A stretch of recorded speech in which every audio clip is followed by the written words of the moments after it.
La palabra con nosotras, con nosotros. Una reflexión de la palabra cotidiana en diálogo con el acontecer de la comunidad universitaria.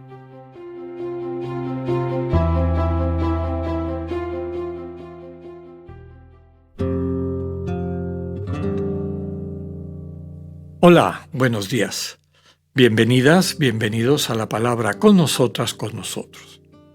Hoy, miércoles 20 de septiembre de la 24ª semana del tiempo ordinario, vamos a la siguiente lectura que nos propone la liturgia. Es el capítulo 7 de San Lucas, versículos 31 al 35. Pero antes de leer estos versículos, vamos a recordar el contexto de los versículos anteriores, que son casi 11, que no leímos porque se leen en una fiesta, que es en particular la fiesta del martirio de Juan el Bautista, o a veces también se utiliza en el tiempo de Cuaresma.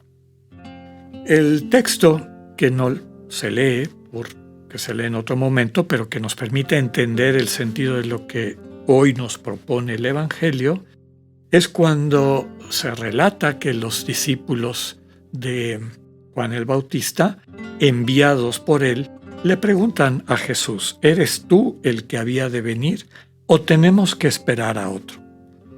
El Señor les contesta, no diciéndoles o afirmando meramente si eso no es, sino les invita a que le cuenten a Juan lo que ven y oyen. Y luego viene una lista de acciones de liberación, de transformación, ¿no? Los ciegos recobran la vista, los paralíticos caminan, los leprosos quedan limpios, los sordos oyen, los muertos resucitan, los pobres reciben la buena noticia. Y dichoso el que no se escandaliza por mi causa. ¿Qué es lo que está subrayando? Recordemos que toda la vida pública del Señor Jesús inicia con este que describíamos como discurso programático alrededor del texto de Isaías que describe al ungido por Dios, al Mesías. El Espíritu de Dios está sobre mí porque me ha ungido. Y lo que describe después que el ungido va a hacer, todas estas liberaciones de devolverle la vista a los ciegos o levantar a los paralíticos, etcétera, liberar a los que están cautivos, este año de gracia de Dios, aumentado todavía, y recordemos el testimonio del milagro anterior, resucita a los muertos, y el final, el culmen de todo eso, es que los pobres reciben la buena noticia. Ya se ha discutido, lo hemos comentado en varias ocasiones, qué significa esto de los pobres. Desde luego que es bastante más común encontrar esta actitud que ya aparece en el Antiguo Testamento, los Anahuim, los pobres de Yahvé, los que viven su vida en la conciencia de estar en total dependencia, referencia a Dios, es retomada desde luego en el Evangelio. Era, digamos, uno de los ideales del Antiguo Testamento, los pobres de Yahvé, para describir a quienes pueden entrar en el reino, entender mejor el reino, vivir como ciudadanos o ciudadanas del reino. Como dice aquí, los pobres reciben la buena noticia, esta buena noticia del reino de Dios. Y hemos dicho que pobre significa quien en un camino de apertura al misterio del Dios que ama de manera gratuita, va captando la total seguridad que ese amor da, el amor que nos sostiene y que le da sentido a nuestra vida, y por lo tanto se debilita y llega a desaparecer el vínculo de la necesidad que tenemos de poseer cosas que nos dan una seguridad artificial, y también se rompe el vínculo que nos lleva a exigir tener una imagen que también nos da una seguridad. Entonces, los pobres de Yahvé, estas personas que, sostenidas y sanadas por el amor de Dios, ya no necesitan poseer nada, son pobres, ya no necesitan exigir ningún tipo de reconocimiento o proyectar una imagen, son humildes, son las personas que finalmente entienden en qué consiste el reino de Dios. Y hemos dicho que si bien ayuda no tener demasiados recursos, porque eso dificulta el abrirse a este misterio de Dios como fuente de amor, tampoco es una garantía el tener pocos recursos para vivir como un Anawim, como un pobre de Yahvé.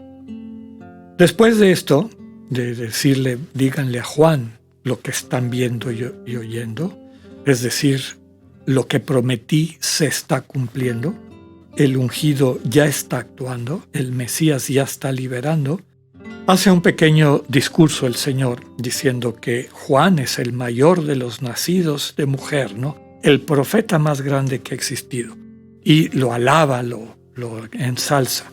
Pero termina ese discurso subrayando: el último del reino de los cielos es mayor que él.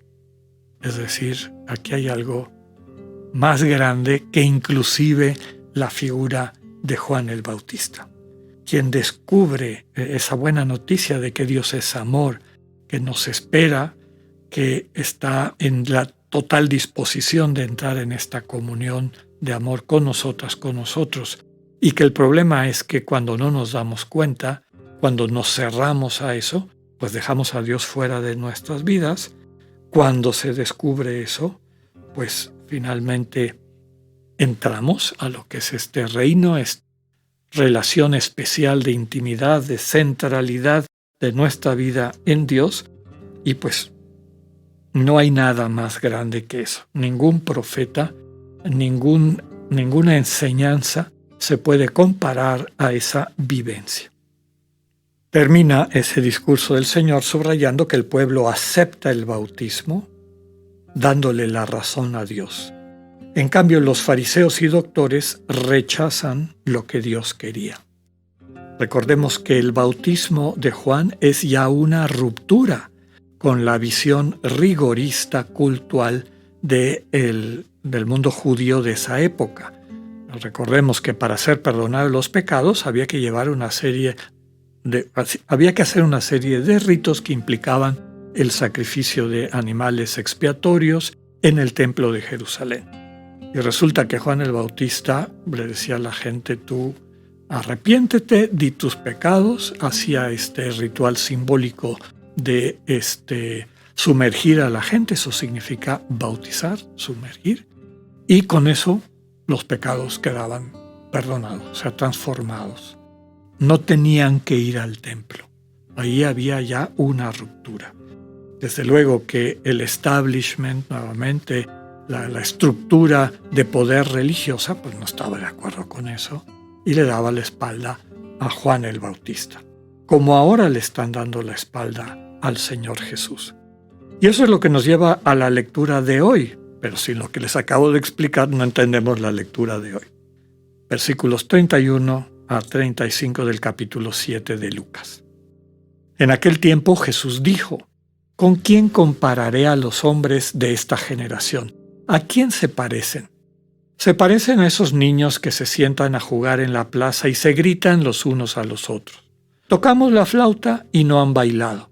Cantamos canciones tristes y no han llorado. Porque vino Juan el Bautista, que ni comía pan ni bebía vino, y ustedes dijeron: ese está endemoniado. Y viene el Hijo del Hombre, que come y bebe, y dicen: este hombre es un glotón y un bebedor, amigo de publicanos y pecadores. Pero solo aquellos que tienen la sabiduría de Dios son quienes lo reconocen. Palabra del Señor. La lectura de hoy concluye esa enseñanza. En Jesús está el Mesías. El precursor es Juan el Bautista. Un bautismo de arrepentimiento que desemboca en la experiencia del reino, la comunión con Dios. Dejar atrás estos rituales más superficiales externos y entrar en un proceso de transformación radical del corazón. Pidámosle al Señor la gracia de poder experimentar eso en nuestras vidas y recuperar así la dignidad, la misión de ser fuente de amor que Dios nos confía a cada una y a cada uno. Que tengan un buen día, Dios con ustedes.